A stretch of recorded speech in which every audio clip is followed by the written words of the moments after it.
যে কোনো ভাজা বলুন বা পকোড়া খেতে তো সবাই ভালোবাসে। আজকে তোমাদের করে দেখাবো সেরকমই একটি রেসিপি, সয়া পকোড়া। খেতে যেরকম টেস্টি, বানানো মাত্র 5 মিনিটস। প্রথমেই সয়াবিনগুলো খুব ভালো করে সেদ্ধ করে এরকম একটু মিক্সিতে দিয়ে ঝুড়ো করে নিতে হবে।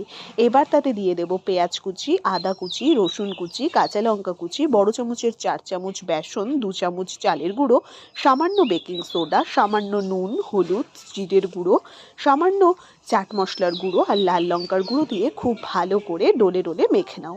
প্রথমেই জল দেব না, এবার হালকা বাইন্ডিংয়ের জন্য খুব সামান্য জল দিয়ে ব্যাটারটা রেডি করে নিলাম। এবার তেল গরম করে তাতে দিয়ে দেব 1 চামচ কালো জিরে। এবার আস্তে আস্তে প্রত্যেকটি পকোড়া ছেড়ে দেব। কালো জিরে দিলে না পকোড়ার টেস্টগুলোই আলাদা লাগে।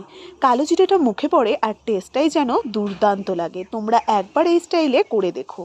এবার দুটো সাইডে এরকম মুচমুচে হয়ে গেলে আস্তে আস্তে তুলে নাও। সন্ধেবেলা তোমরা স্ন্যাক্সেও খেতে পারো এই পকোড়াগুলো, বা লাঞ্চে ডাল ভাতের সাথেও অপূর্ব লাগে।